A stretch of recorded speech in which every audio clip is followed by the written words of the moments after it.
We are fighting a war of attrition, in that we kill in self-defense, as long as they are going to come and fight with us. Major Khaled is a commander of the Mukti Forge, the freedom fighters who've been fighting the West Pakistan Army for the past 3 months. World in Action went into Bangladesh or East Pakistan to find out how effective they are. The Mukti Forge claimed to have divided East Pakistan into 5 sectors for guerrilla operations, with each sector commanded by Bengali majors of the Pakistan Army who defected after the March massacres. Major Khaled's sector covers the areas around Noakhali, Kamilla and part of Sylhet. World in Action producer Vanya Cooley spent 8 days there. But the only fear is, suppose they come at least 2,000 yards height and they drop somebody here. Let them drop. But if they drop, now I'm having 1 mg. Let them So this mg will take. Let them drop. They will get lost in this area. Yeah. The Pakistan government dismissed the guerrillas as a bunch of miscreants and the war as a border skirmish. I was surprised to find a highly organized resistance led by officers with impressive military records. Here Major Khaled briefed Subsector Commander Captain Salik Chaudhry, who before he defected was a staff captain in headquarters Dhaka. Don't. Khaled asked us not to film the map nor mention the exact location of the villages and camps we went to, not only for their own security but to protect the villagers from the reprisals by the Pakistan Army. His caution was understandable in view of the overwhelming quantity and sophistication of the Pakistan Army's arsenal. On a preparatory visit to meet Major Khaled before the monsoon really got going, I ran into a major assault. The Pakistan Army were using sabre jets, tanks, helicopters and heavy artillery against the guerrillas. Once the rain stops in September, the guerrillas' light guns and mortars could be overcome by the superior weapons of the Pakistan Army. But Major Khaled remains confident.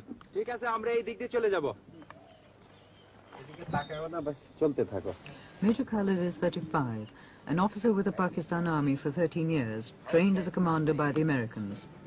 8 months ago, he was with the Black Watch in Scotland.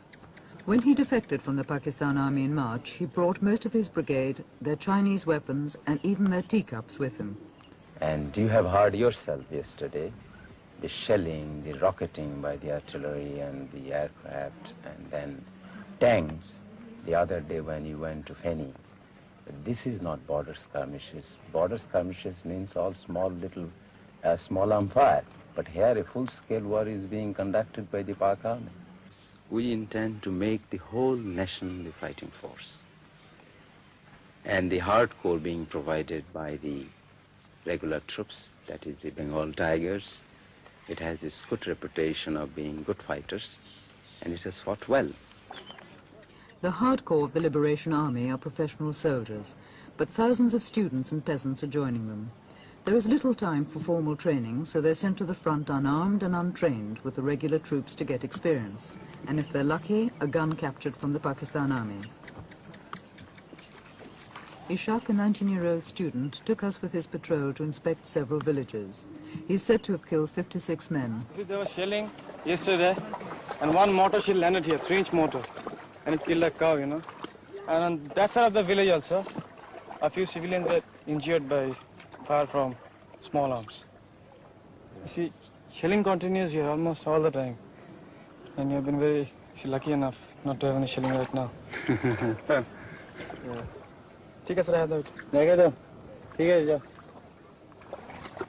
The guerrillas' lack of arms and ammunition is compensated by their passion for an independent Bangladesh. and their hatred of the West Pakistanis is constantly renewed by the stories that the refugees tell them. I wish I could take you inside. All the cantonments in Bangladesh are nothing but concentration camps. These hundreds and thousands of girls are kept there as prisoners. They are tortured, they are raped, they are dishonored, and after that they are killing them. You see, all the dead bodies are floating in the rivers. But this was surely several months ago, not now. It is going on still now. Two of my sons I lost there, and my houses has been looted, and my other articles also looted. Everything lost there. Then I found that my life also insecure. But did your son do anything to the military? Nothing, did nothing. Then why did they shoot them? Their habit is this. Their habit is this. They are murdering. Also, they are murdering. All along they are murdering. For how long Not only my two sons. Many people shooted. He saw his father, mother, and everybody of the family killed by the Punjabis. And of course his sister, who was about to get married, was kidnapped by the Punjabis and has been taken away. And he heard the story from the other villagers that she has been probably tortured and dragged out of that place brutally and has been taken away. And he was left with no alternative. And now he says, I have nothing to lose in this world. And he decided to join Mukti Fauj. And he wanted to take the revenge, you see, by killing as many Punjabis or West Pakistanis as possible. Pakistan government said that there is no trouble inside Pakistan. No, false. They are false. They are telling everything false. They are lying. They are telling all lies. Yahya is the initiator of all this. He is the greatest culprit that human civilization can imagine. He is just in the same rank with Hitler and his companions, Eichmann and others. My life, God knows how I shall pass my life. Now I am loitering either in the there. Sometime living here, sometime living there. This way I am passing my time. Sometime in the temple, sometime in the road, sometime under tree. In this way I am passing my time.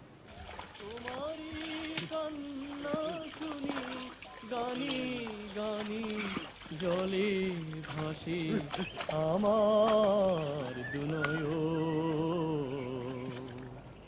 ও আমার জন্মভূমি জননী গো তোমার দুঃখে কাঁদে আমার প্রাণ We were not violent in nature. You see, the Bengali has got a very rich culture. Their history and their traditions and their literature. It's the flow of the river without obstruction. It's going, and there is nothing, killing each other or crime or things like that. It's very rare.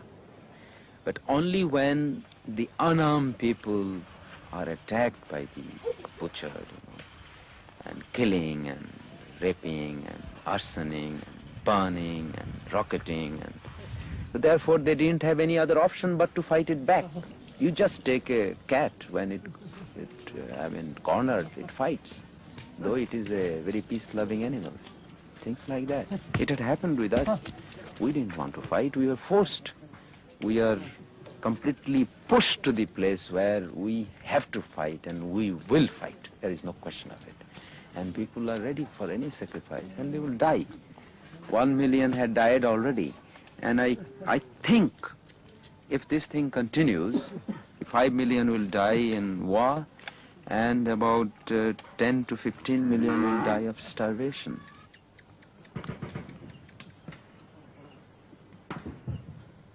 They are living in the panics because the Pak army is still continuing their genocide. And the places where we are there, our people are operating, they're comparatively safe. But again, the type of operation we normally conduct, that we have got to shift the bases from one place to another place. We have got the men, we don't have that many weapons. to protect all the areas. Therefore, we have got to shift when the pressure builds up in certain areas. Therefore, we have got to leave the people at the mercy of the Pak army.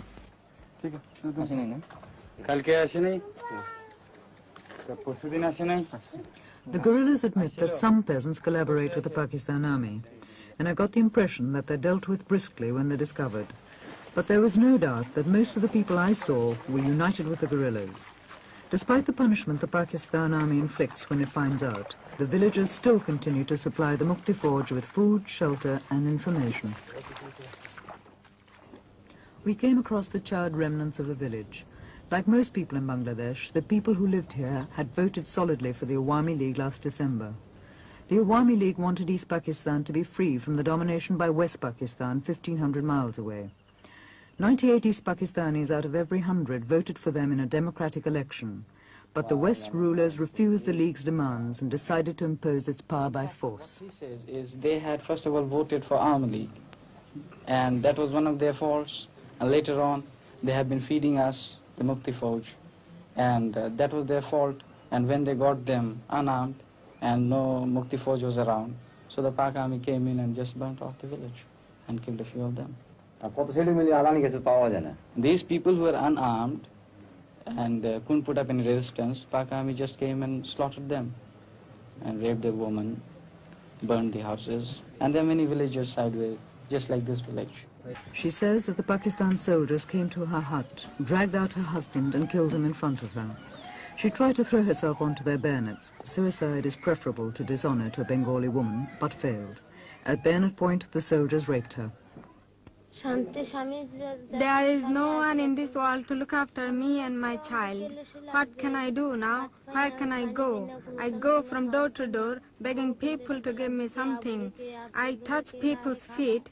If anyone is kind enough to give me something to eat, then I eat.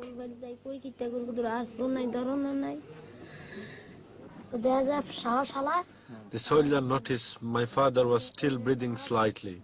Then jump into the water and hit him in the ribs, chest and forehead. I was watching. I did not shout in case they come and kill me. After that, they took away all our rice and clothes and put them in their motorboat.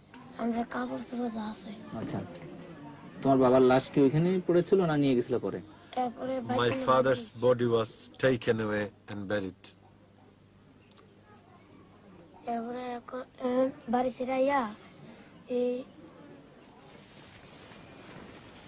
The safety of the refugees and the peace of the village was in jeopardy as we left. Throughout the journey, we were rarely out of earshot of the Pakistan shelling. But now it was getting nearer, and as we left, a group of Mukti Forge was being drafted in to try and counter the assault. People may be thinking that it is a leftist insurgency or few clandestine activity, but I can assure you it is a militant insurgency whereby the people stood against injustice. We are fighting on three fronts. That is political, economic, and military. All these three fights will go simultaneously.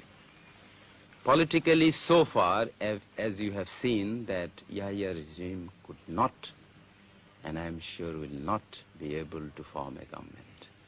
Even if it succeeds, it will be nothing but bunch of quislings. We are not allowing the communication to be restored. Because in any country, if you want to start the trade, the first thing is communication. We have not allowed him to ply the trains. We have not allowed him to run the roads. Bridges are being blown. This is one aspect of the economy, that is the communication. Sunday, the 27th of June, 5:15 p.m. Our patrol en route to an act of sabotage. The operation is carefully planned, and there are patrols on both flanks. Our group paused to finalize their plans at a disused railway station on the main line between Chittagong and Camilla. ভাঙ্গা ব্রিজটা আছে district boarder ওই সাইডে আরেকটা section যে পাইলনটা blow of করা হবে সেই পাইলনের পিছনে ওখানে আর আরেকটা রাখবেন এইদিকে লেফট সাইড ওই এক্সপ্লোসিভ নিয়ে যে পৌঁছে যাব তারপর সঙ্গে সঙ্গে আমরা সবাই রওনা দিয়ে দেবো হ্যাঁ আচ্ছা তোমার টাস্ক দিছে বুঝছো তো শোনো ডিস্ট্রিক্ট বোর্ডের রাস্তাটা আছে না রাস্তার ওখানে পজিশন নিয়ে থাকবা Mandabag railway station, a mile and a half from their objective, a pylon carrying electricity to Camilla. I had no way of knowing how effective the Mukti Forge were being, as I had not been on the other side with the West Pakistanis. But on Saturday, a Times correspondent who is with the other side reported. The railway running along the frontier from the port of Chittagong through Camilla to Sylhet and serving Dakar en route has been cut for more than 2 months. The main span of a bridge at Feni, south of Camilla, was dynamited expertly and has yet to be repaired. Other road and rail bridges in the area have been put out of use temporarily. Savage reprisals are usually taken by the army against the nearest villages.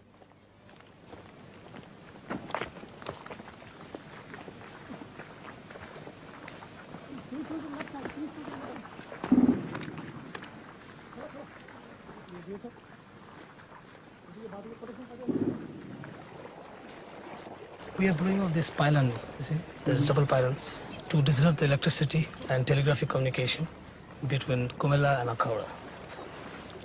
What's the point of that? The point is, as you have earlier known, that we are playing a psychological warfare, economical and administrative also. So this is from administration point of view. We don't want the administration to function smoothly also. So that was the point, to blow up this pylon. How often do you blow up pylons and bridges? We don't blow out very often. The reason is, after all, they are all our own property. And after the country is liberated, we'll all get them back. So it is pointless blowing off all the pylons.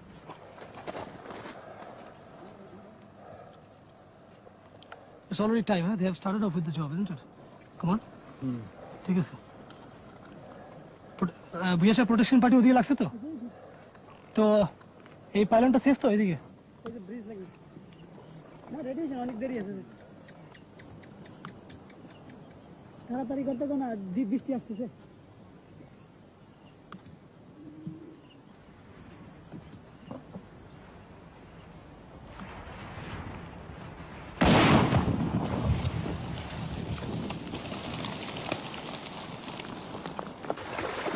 The pylon was blown on the 27th of June.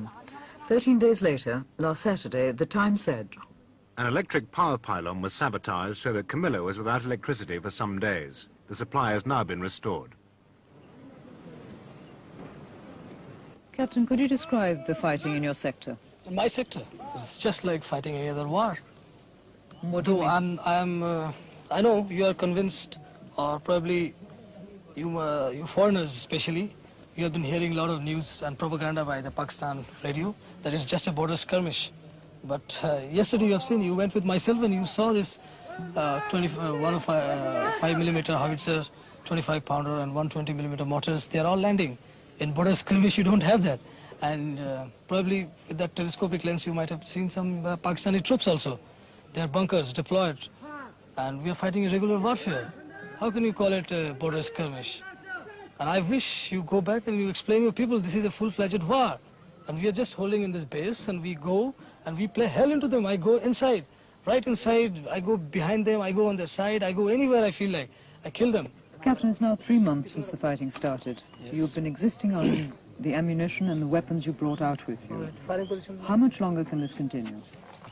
Well, it will continue as long as we have the resources and as long as we carry on capturing their ammunition. And of course we expect that some country will come to our aid. At least you have come, you have seen how the fighting is going on. Well, if somebody comes to our aid, only thing that we need is arms and ammunition. Arms we have to maintain them, but we need some heavy weapons and ammunition. If that is the thing we get, then there is no problem, we can continue fighting. And if we don't get anything at all, well, you know the condition, what is happening in Sudan. They don't have any arms and ammunition, they are fighting. They're fighting with sticks, they are adopting different tactics. So that's what we are going to do. But Captain, about you personally, I mean, what about your family? But my family, in fact, I don't know what is happening to them. I have given up because I have seen the fate of other families.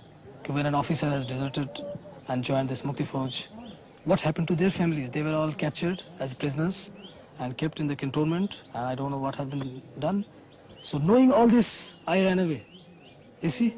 So I gave up. I just thought about God, whatever God does, and that's all. And I left. So I have no right to think about them, you see. Since I have sacrificed them, so how can I think about them now? Another base camp deep in the jungle. Major Khalid debriefs his officers and plans further operations. As most refugees from the war are Hindu and the West Pakistan Army is Muslim, there is a danger that people might think that this is a religious war. But every one of these guerrillas, in fact every Mukti Forge soldier I met, was a Muslim. In spite of incessant Pakistan allegations that India is arming the Mukti Forge, supplying troops and expert saboteurs, I saw no Indian troops nor one piece of Indian equipment inside Bangladesh. In any case, the guerrillas seem quite capable of sabotage themselves. There is no doubt that the guerrillas are receiving sanctuary from the Indians. They cross the border to rest and maneuver their positions. But that, as far as I could see in the area I was in, is the limit of Indian help.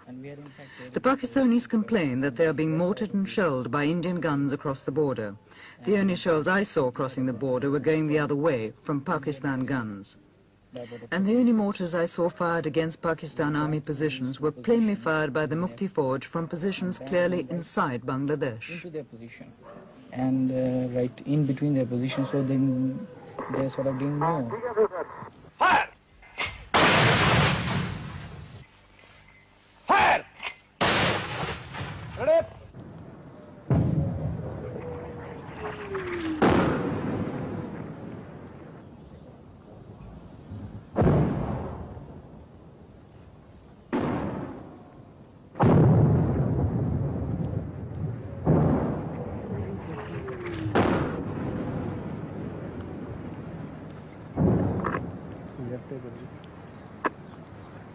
বাঁদিকে 200 গজ যান আর উপরে 200 গজ। একটা নিচে পড়ছে, একটা আগে গেছে এতে। রেডি? ফায়ার! বাউল মিলে একসাথে। ফায়ার!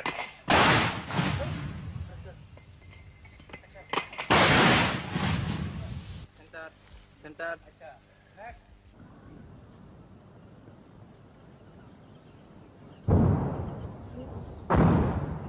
একটা কথা বলছিলেন তো, আমি দুইটা ভার করে দিছি, আমার ভার করে দিছি, এখন আমাকে আবার বলেন, কানেকশন দেন, এখন ঠিক হবে ইনশাল্লাহ। ঠিক আছে, ঠিক আছে। Ready? Fire! Ready? Fire! Bubble! Ready? But the only thing which I am worried about, that is the protraction of this war, you know. As long as the war is continued for years and years and years, what is going to happen is the misery of the people. Misery in the sense that there will be a lot of killing, crossfire, the civilian will come into between the freedom fighters. Not that we are very much bothered for such sacrifice, and people are ready to give it. I have seen wherever there is or we catch the enemy in an ambush, and the immediate reaction of the enemy is to burn the villages and kill the people of that area, rape the girls. But after that effect, initially we were afraid that the people will just desert us and they will think that this is a menace. But to the contrary, I have found out that they still want that we should go in action, even if they have to sacrifice everything. I have been told even by the people to the extent that let there be nobody in Bangladesh, they cannot take the soil out of our country. Soil, let the soil remain. We must continue the action. Therefore the war will go on.